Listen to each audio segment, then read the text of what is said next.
کہ پہلے ذرا سا ہم بات کرتے ہیں کہ اسلام آباد کے اندر یہ کیا کرنے کی کوشش کر رہے ہیں. انہوں نے پہلے کیونکہ یہ بھاگنا چاہتے تھے الیکشن سے، تو انہوں نے جون کے مہینے کے اندر ایک ترمیم کی، اور اس ترمیم کر کے انہوں نے یونین کونسلز بدل دی، اس کی تعداد بدل دی تاکہ دوبارہ سے اس کی جو ہے وہ کیا بولتے ہیں اس کو، ڈیلیمیٹیشن جو ہیں حلقہ بندی دوبارہ کی جائے، اور اس کے اندر ٹائمز آئے اور وہ الیکشن ڈیلے ہو. اس وقت بھی چیف جسٹس اسلام آباد ہائی کورٹ نے فیصلہ کیا، انہوں نے اجازت دے دی. انہوں نے کہا کہ اس کے بعد اب جو ہے وہ شیڈیول کے بعد جو ہے کوئی بھی قانون بھی نہیں بدل کے یہ کیا جا سکتا، اور اگر کیا گیا تو ظاہر ہے اگر قانون کورٹ کے فیصلے کے خلاف بات ہو رہی ہے تو وہ توہین عدالت کے مترادف ہے. انہوں نے ابھی کوئی ہفتہ رہ گیا ہے، جون کے مہینے میں انہوں نے یونین کونسلز بنائی، 101 یونین کونسلز. اسلام آباد کی آبادی بڑھ گئی، ٹھیک فیصلہ ہے کہ جی 101 یونین کونسل کی ضرورت ہے، اسلام آباد کی آبادی بڑھ چکی ہے. دسمبر کے مہینے میں الیکشن سے ایک ہفتے پہلے ان کو خیال آیا کہ اسلام آباد کی آبادی بڑی بڑھ گئی ہے. پتہ نہیں 6 مہینے کے اندر اسلام آباد کی کون سی آبادی بڑھی ہے، اور انہوں نے کہا جی اب 101 سے 125 کر رہے ہیں. اب یہ ہماری عدلیہ کا بھی امتحان ہے، یہ واضح طور پر نظر آ رہا ہے. بالکل اس میں کوئی شک نہیں کہ مقننہ کو ایک اختیار حاصل ہے قانون بنانے کا، اسمبلی کے پاس یہ اختیار ہے قانون سازی کا، لیکن وہ قانون سازی اگر بدنیتی کے اوپر ہو اور آئینی حق جو عوام کو ملا ہوا ہے اس کو چھیننے کے لیے ہو، تو ظاہر ہے کہ وہ قانون اس کی اجازت نہیں دیتا. اور یہ عدلیہ کا بھی کل امتحان ہونے والا ہے، نوٹس اس کا لے لیا گیا ہے. لیکن آپ دیکھیں کہ کس طریقے سے یہ جمہوریت کی جو بنیادی اصول ہیں ان کو پامال کرنے کے اوپر آئے ہوئے ہیں. اور کیا وجہ اس کی ہے؟ صرف سادہ سی وجہ یہ ہے، خوف زدہ ہیں. کس سے خوف زدہ ہیں؟ دو یہ لوگوں سے خوف زدہ ہیں. ایک عمران خان سے خوف زدہ ہے، اور وہ پہلے بھی عمران خان کا خوف تو ان کو پہلے بھی تھا. اب یہ پاکستان کے عوام سے خوف زدہ ہیں. جہاں ان کو عوام کے پاس جانے کے لیے کہیں سامنے نظر آتا ہے تو یہ پوری کوشش کرتے ہیں بشمول آئین کو کی تخریب کرنے کے لیے، سبورژن آف کانسٹیٹیوشن کر کے کہ کس طریقے سے بھاگا جا سکے الیکشن کے لیے. اب لاہور کے اندر دیکھیں کیا ہو رہا ہے. آپ کے خیال میں کوئی پاکستان میں ہے جو اس بات پہ یقین رکھتا ہے کہ ان کو اچانک سے ایسا لگا ہے کہ وہ جو چیف منسٹر ہیں وہ اپنی میجورٹی کھو بیٹھے؟ یہ جس دن تک اعلان نہیں ہوا تھا کہ اسمبلیاں تحلیل ہو رہی ہیں، پہلے تو ان کو یہ اس خوش فہمی کے اندر بیٹھے رہے کہ وہ نہیں عمران خان نے تو اعلان کر دیا لیکن وہ کریں گے نہیں. پھر اس کے بعد جب دوبارہ اس کی تصدیق ہو گئی، پھر انہوں نے کہا کہ نہیں عمران خان تو کرنا چاہتے ہیں، پرویز الہی بھی نہیں کریں گے. جب پرویز الہی بھی ساتھ بیٹھ گئے اور اعلان ہو گیا تحلیل کرنے کا، تو ایک دم سے اچانک ان کو یاد آیا کہ اس چیف منسٹر کی تو اکثریت ہی نہیں ہے. اب گورنر صاحب نے جو خط لکھا ہے، وہ خط پڑھیں کو سمجھ نہیں آتی، بندہ اس کو خط کو پڑھ کے ہنسے یا روئے. حسنین بہادر درشک کہتے ہیں کہ پارٹی کے خلاف ہو گیا، ناراض ہو گیا. اور بھائی حسنین بہادر درشک کی تو بات سن لو، وہ کیا رہا ہے.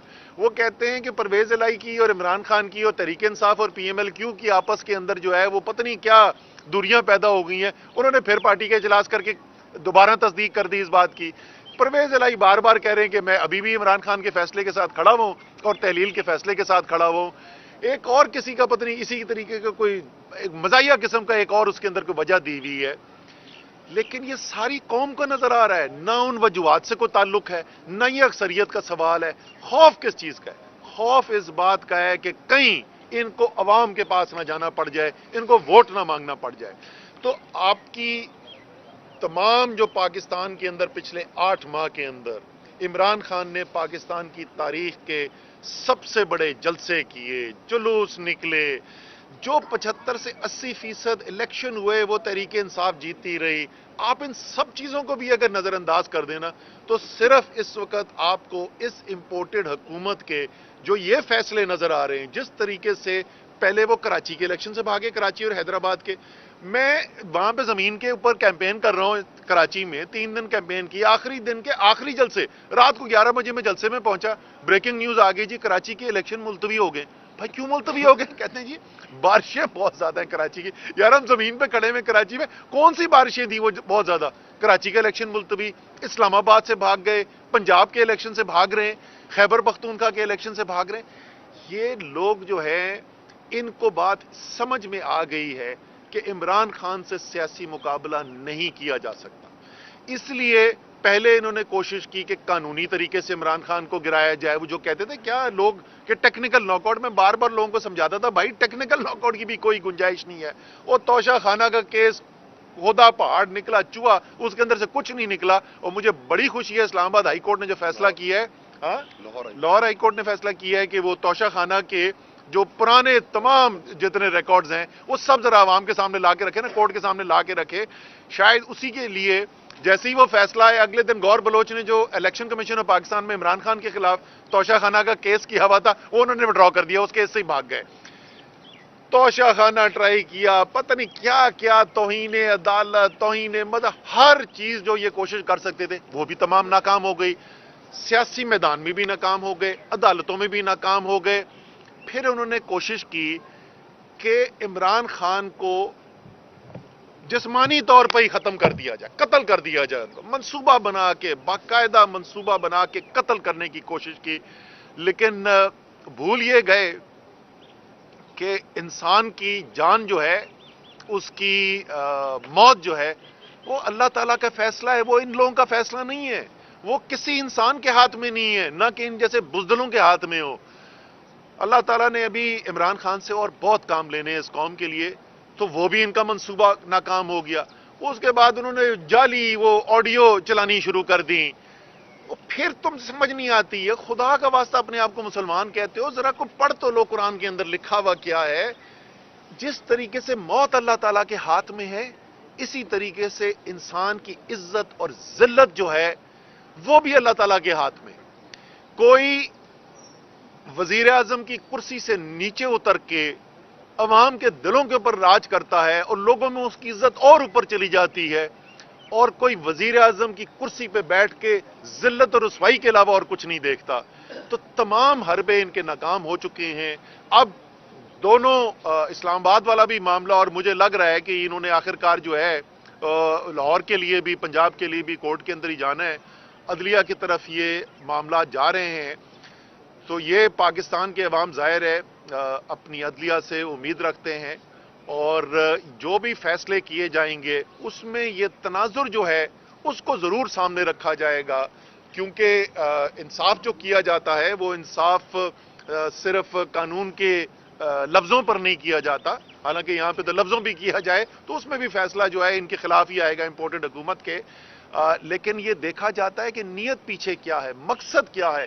اور دونوں جو کام ہو رہے ہیں، جو پنجاب میں کام کیا جا رہا ہے وہاں پہ اسمبلی کی تحلیل ہونے کو روکنے کے لیے، جو اسلام آباد میں کیا جا رہا ہے الیکشن کو روکنے کے لیے، دونوں جو یہ اقدامات ہیں بدنیتی پر مبنی ہے.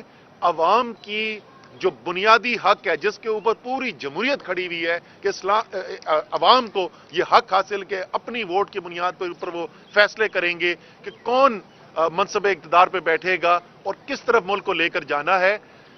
وہ عوام کا حق یہ چھیننے کی کوشش کر رہے ہیں. آخری کوشش ہے، یہ نظام زیادہ چل نہیں سکتا. جہاں پر یہ معیشت کو لے کر آ گئے ہیں وہ ایک اور ہی کہانی ہے. جو اس وقت پاکستان کے کاروباری طبقوں سے ذرا جا کے پوچھے نا، پہلے تو عوام کی بیچاروں کے ساتھ جو کیا گیا ہے، پاکستان کی تاریخ کی سب سے بڑی مہنگائی، سب سے زیادہ مہنگائی کبھی پاکستان کی تاریخ میں، یہ حکومت کے اپنے اعداد و شمار بتاتے ہیں. اور اب بے روزگاری پھیلنی شروع ہو رہی ہے.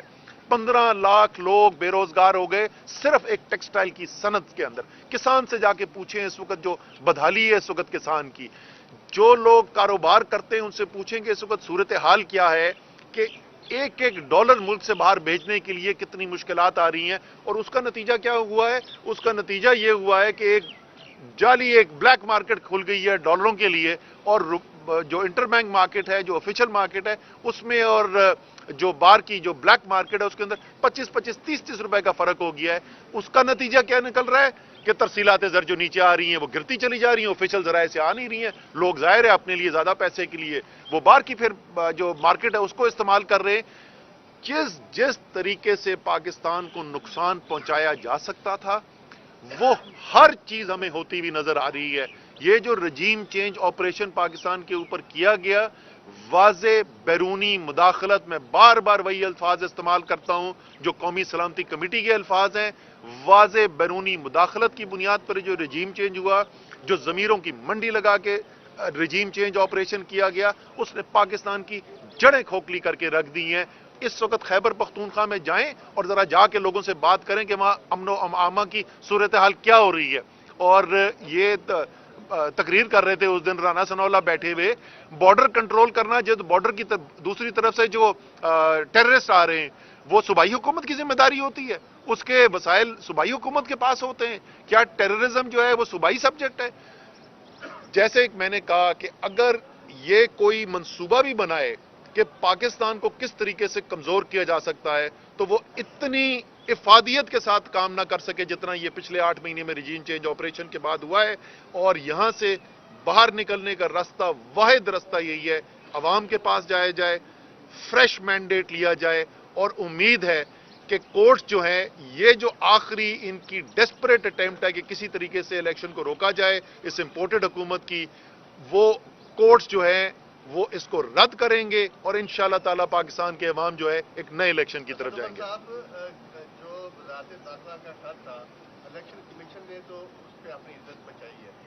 اب آج قومی اسمبلی کا اجلاس بلایا گیا ہے اور اس کے ایجنڈے کے اندر یہی 125 نشستوں والی بات ہو رہی ہے۔ آپ لوگ کہہ رہے تھے کہ قومی اسمبلی کا اجلاس غیر ملزمہ مدت کے لیے ملتوی کر دیا گیا، ہم نے جانا تھا استعفوں کے والے سے، تو آج اجلاس ہو رہا ہے، آپ لوگ جائیں گے اور اس قانون سازی کو روکنے کی کوشش کریں گے؟ اچھا جی، یہ جی جو ہمارے جانے کی بات تھی، وہ کیونکہ انہوں نے کل رات کو ایک دم سے دوبارہ اجلاس بجا لیا، ہمارے باہر سے لوگ آنے تو اتنی جلدی میں ابھی آج تو نہیں آ سکتے، لیکن یہی تو میں آپ کو بتا رہا تھا کہ اسلام آباد ہائی کورٹ کی ججمنٹ کے اندر لکھا ہوا ہے، کیونکہ جج صاحب کو بھی، چیف جسٹس صاحب جو اس وقت کے تھے، ان کو نظر آ رہا تھا کہ یہ بدنیتی کی بنیاد کے اوپر بار بار صرف الیکشن میں تاخیر کرانے کے لیے یہ قانون سازی بدل رہے ہیں، اور اس میں لکھا ہوا تھا کہ آپ قانون سازی بھی نہیں کر رہے، یہ آج جو کرنے جا رہے ہیں یہ توہین عدالت کر رہے ہیں۔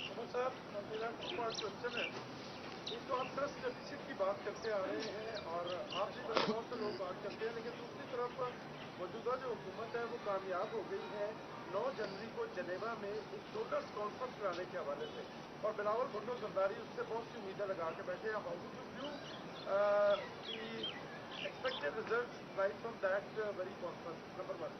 نمبر 2 سر، آپ عوام میں بڑے مقبول ہیں، سارے معاملات ہیں آپ کے، لیکن ایک حقیقت یہ ہے کہ جب تک اسٹیبلشمنٹ کے ساتھ آپ کمفرٹیبل نہیں ہوں گے آپ شاید اپنے معاملات اچیو نہ کر سکیں۔ نئی اسٹیبلشمنٹ آئی ہے، ابھی تک اسی فیلڈنگ کے ساتھ وہ کھیل رہی ہے، آپ کے اسٹیبلشمنٹ کے ساتھ تعلقات کی بہتری کے لیے جو اقدامات ہیں ان کے بارے میں کوئی بات کریں گے؟ اچھا جی، پہلی والی جہاں تک آپ کی بات ہے تو 9 جنوری کو کیا ہوگا وہ تو ہم دیکھیں گے۔ ابھی تک کیا ہوا ہے، ابھی تک یہ صورتحال ہے کہ ملک کے اندر ڈالرز کی کمی اور شارٹیج اس خطرناک حد تک پہنچ چکی ہے کہ باہر ہمارے سفارت خانوں میں جو لوگ بیٹھے ہوئے ہیں ان کو تنخواہیں دینے کے لیے ڈالر نہیں ہے ہمارے پاس، اور یہ موصوف جو ہیں کانپیں ٹانگنے والے، یہ کوئی 1.75 ارب روپے خرچ کر چکے ہیں اپنے دوروں کے اوپر۔ پاکستان کبھی کبھی یہ دورے کے اوپر آتے ہیں، ورنہ رہتے تو باہر ہی ہیں۔ ابھی تک تو پاکستان کے لیے کوئی لا نہیں سکے۔ پاکستان کے زر مبادلہ کے ذخائر آج جو ہیں وہ اس سے آدھے سے بھی کم ہیں جس وقت یہ رجیم چینج آپریشن کے لیے عدم اعتماد کی تحریک لائی گئی تھی۔ تو ابھی تک تو سوائے ذلت، رسوائی اور ناکامی کی ہم نے کچھ نہیں دیکھا۔ باقی 9 جنوری کو کیا ہوتا ہے وہ بھی ہم دیکھ لیں گے۔ جہاں تک آپ کا سوال یہ ہے، مجھے یہ بتائیں کہ یہ ملک جو ہے، قائد اعظم نے اس کے لیے جدوجہد کی، مسلمانوں نے پورے برے صغیر کے پیچھے کھڑے ہو کے قائد اعظم کی قیادت کے اندر اس ملک کے لیے جدوجہد کی، لاکھوں لوگ شہید ہوئے ہجرت کرتے ہوئے اس ملک کے اندر۔ وہ کس قسم کا ملک تھا جس کے لیے قائد اعظم نے جدوجہد کی؟ قائد اعظم ایک آئین، دستور میں یقین رکھنے والے انسان تھے، وہ ایک آئینی پاکستان کے لیے جدوجہد کر رہے تھے۔ یہ واحد ملک ہے، پاکستان دنیا کی تاریخ کا پہلا ملک ہے جو ووٹ کے ذریعے حاصل کیا گیا۔ اس ملک کا حصول بھی ایک جمہوری طریقے سے کیا گیا۔ مجھے یہ بتائیں کہ یہ ایک انتہائی افسوس کی بات نہیں ہے کہ آپ کو یہ سوال بھی پوچھنا پڑ رہا ہے، اور زیادہ افسوس کی بات یہ ہے کہ آپ جو سوال پوچھ رہے ہیں کوئی ذی شعور آدمی یہ نہیں کہہ سک رہا کہ آپ غلط سوال پوچھ رہے ہیں۔